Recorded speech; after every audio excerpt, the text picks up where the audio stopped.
Ese wafashe icyemezo, ese koko waragifashe ku buryo nawe kunyeganyeza akagukura mu byizerwa. Impamvu mbazi iki kibazo nuko imbere hashishana, kuko nta n'umwe uzatambuka atarafashe icyemezo. Mujya nzikomera ku masezerano, kuko n'ubwite ko byatera ntabwo biza gutembana. Nubwo wababazwa ukagezwa kure, Yesu yiteguye gukomeza imitima yacu nshuti. Mujya nzikomera ku masezerano, kuko n'ubwite ko byatera ntabwo biza gutembana. Nubwo wababazwa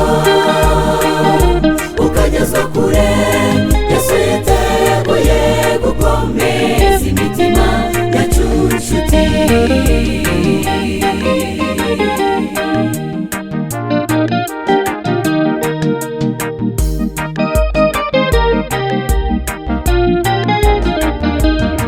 Intumwa zisobanukiwe yuko Yesu ari umukiza, zararenga ijwi ziricwa kubera kumenya umukiza. Kubabara ntibizabura, kubabazwa ntibizarekwa. Dufite inkuru yuko Yesu ari we nsinzi y'uwizera. Mujya nzikomera ku masezerano, kuko n'ubwite ko byatera ntabwo biza gutembana. Nubwo wababazwa ukagezwa kure, Yesu yiteguye gukomeza imitima yacu nshuti.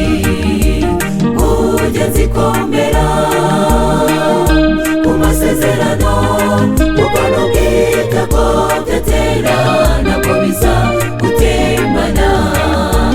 Nubwo wababazwa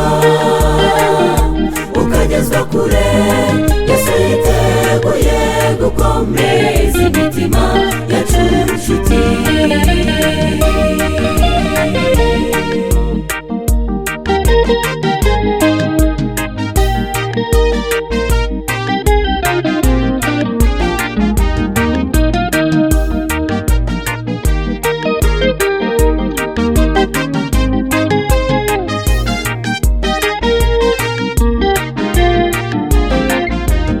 Nshuti yanjye ngaho shikama, ukomeze icyo wahisemo. Burya hari uwihangana akageza ku mperuka. Muze duhunge wa mujinya ugiye kurimbura iyi si, kuko nta n'umwe uzawurokoka atari mu bwishingizi. Mujya nzikomera ku masezerano, kuko n'ubwite ko byatera ntabwo biza gutembana. Nubwo wababazwa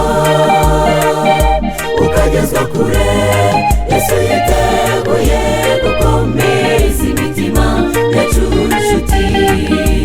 Mujya nzikomera ku masezerano, kuko n'ubwite ko byatera ntabwo biza gutembana. Nubwo wababazwa